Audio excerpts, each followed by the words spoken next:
We're going to get that blower housing off and see how much crap we've got built up underneath there. We're going to do it together.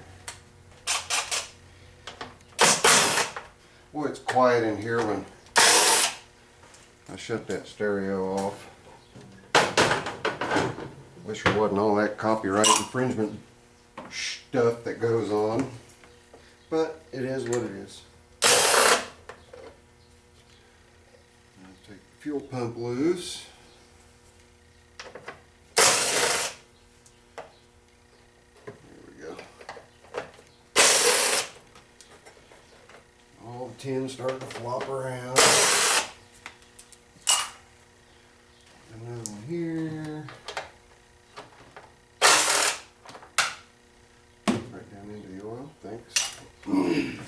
Getting ready to put the engine in the parts washer. Need to go a little further. That should be the last one. Alright. Get things out of the way so I'm not getting oil on the bottom of everything. I've got the camera zoomed in a little bit so you guys can see the engine. We'll zoom in a little bit more once we get the cover off. And we've got another little one to take out. Right here.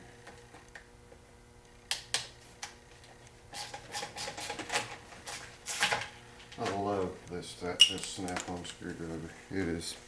It's all of my screwdrivers in one. You know, the only thing is you got to change the bits out. All right. Is that it?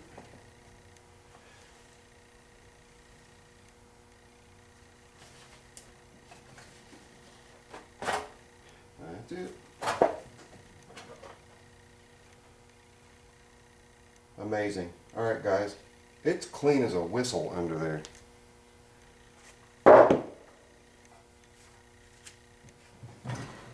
Take the camera off the tripod and show you. It is clean, clean, clean.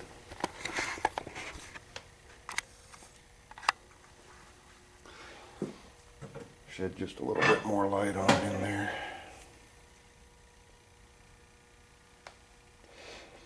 There is no buildup of anything in there.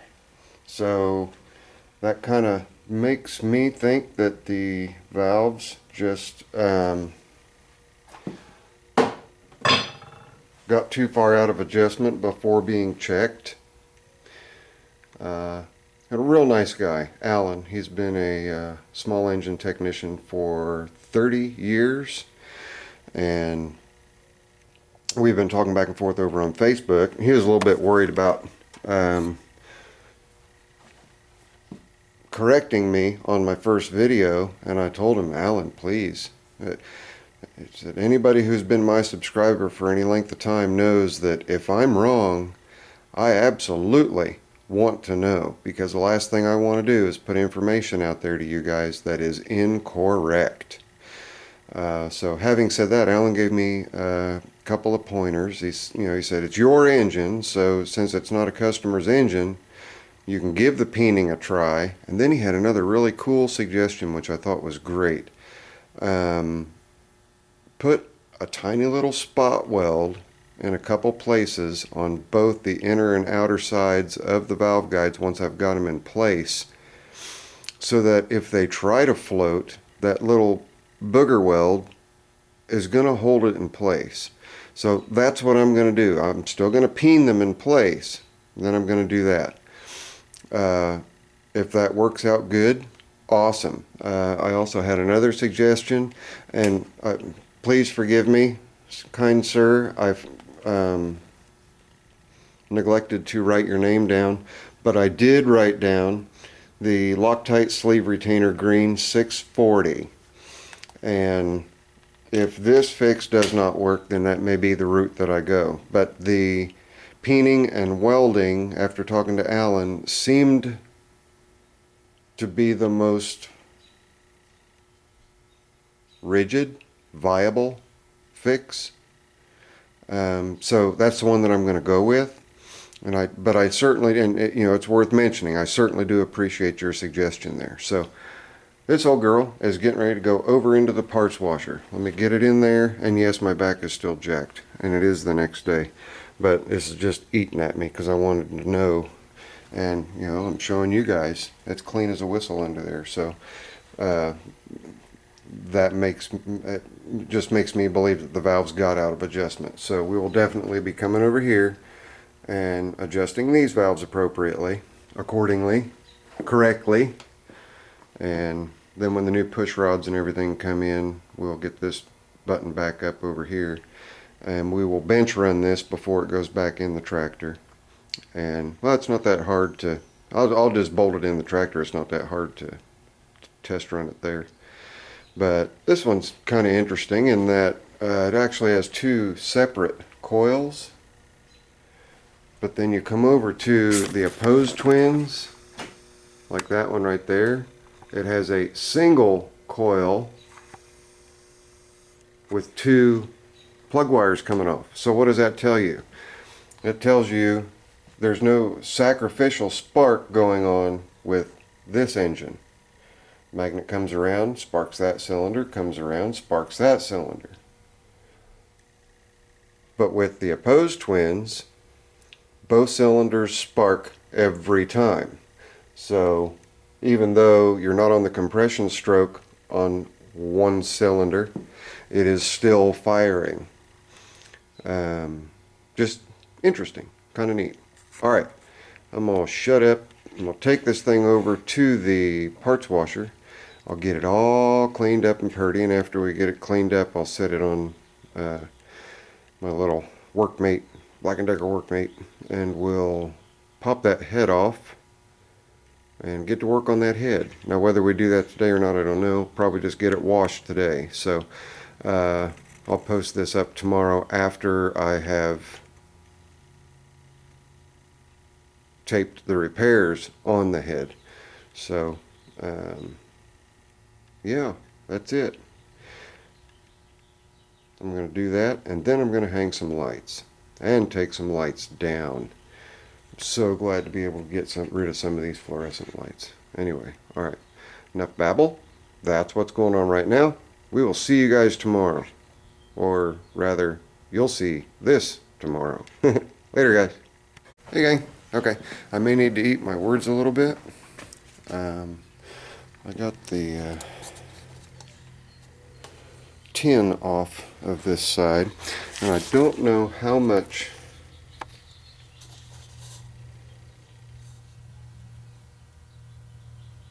that would cause, but apparently it caused enough.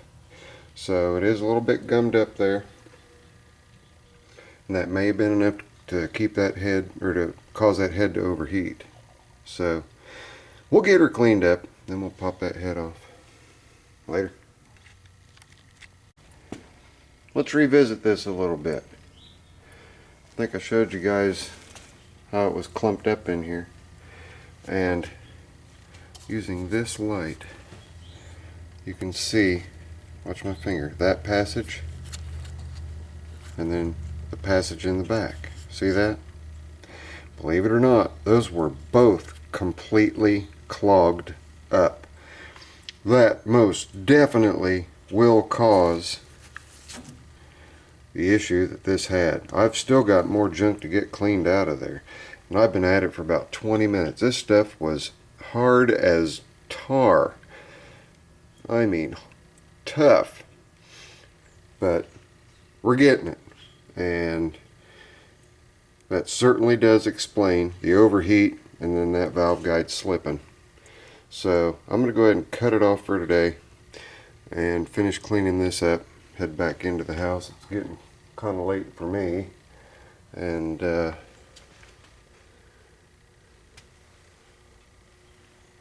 me show you something else up in there. That was just, I mean, packed, clogged. So that definitely explains why I had the overheat and that valve guide slipped. And what that is that's in there, I've never come across anything as hard as that. And on the side cover here, if I can find it. There's, I think it's on this one. It might not, it might be on the other one. There was like a tar pitch type looking stuff on it. And I'm just wondering if that hadn't gotten spilled on there somewhere somehow from something and aided and abetted in the failure. But we're getting her cleaned up. Got our inspection. I don't know if you can, let me get this out of the way. Our inspection marks under there. But I don't see any other damage. Yeah, completely blocked. Completely blocked. So by looking at it up here, taking the blower housing off, everything looked great. Had to take that side cover off that I just showed you. Had to take that side cover off to see that both of those big ports were completely blocked off. I mean, some really tough stuff. So, alright.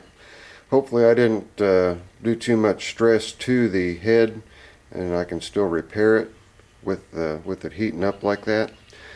I obviously am going to inspect all those areas on that side, and we'll take it from there. So you guys stay tuned. Since this is a little bit on the longer side, I may go ahead and post this part tonight, and then when I get back out here tomorrow to do some more work on it, we'll videotape that where I'm repairing the head. Do 2 separate videos. So just so you guys know, those 2 big ports right there, and you can still see in the back the black spots all the way deep, way, let me get my finger right there, way back up in here.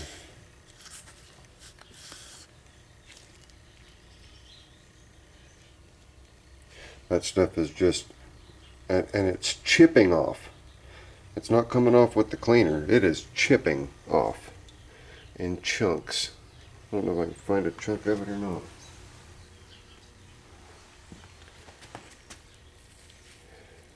Chunks.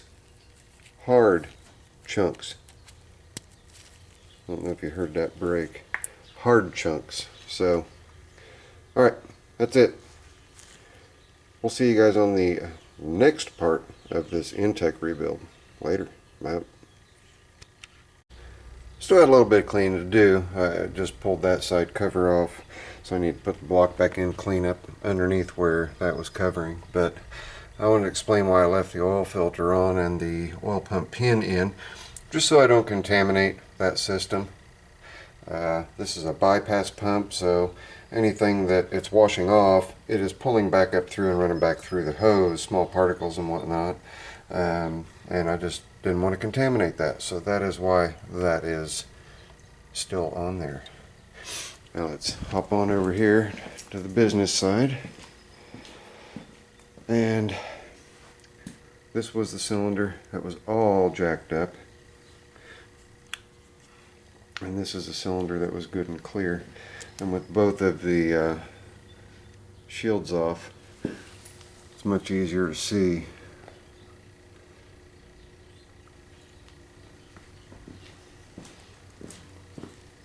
Your passages, your cooling passages. We'll come over here.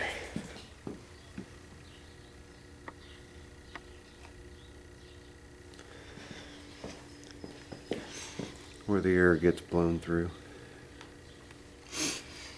And of course, those were completely blocked, those passages there. There's 2 of them. They were completely blocked. And over here on this side, as clean as they are, that is as clean as they were. There was nothing in these, in this side. So that answered the question of why this thing did what it did. And we're going to take Alan's advice and go through. When I pull that head off, I've still got more cleaning to do. You see I've still got some more junk. And that stuff is so tough. But I wanted to get the head stripped for all that black. It is just like tar. I mean, it's tough, tough stuff. Never encountered. But I guess, you know, you superheat oil and dust, and that's what's going to happen. But she's all cleaned up. I know I said the last part that I was going to go ahead and post this, and I will post this tonight. I wanted to show you guys that just by pulling the top cover off, and everything looked good and clean and clear, it wasn't. So you apparently should also pull that side cover off and check those passages there as well. So that's food for thought with anybody with these early Inteks.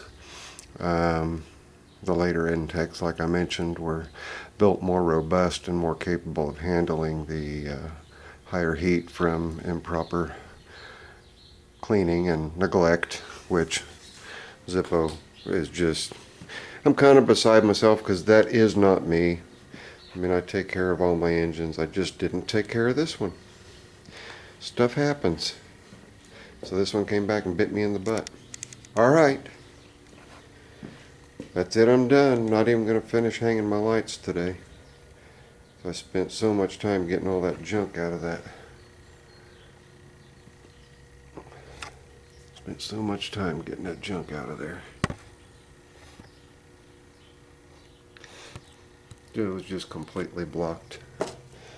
Alright, that's it. I will see you guys on the next segment, which, willing, will be tomorrow when I pull the head and finish cleaning everything up and move the valve guides back where they're supposed to be, peen them, and then do that little spot weld on either side of them, inside and outside. So we'll see how that goes. Later. Out. If you guys are not subscribed, you can click right here. If you guys are subscribed, check out my last video. See ya.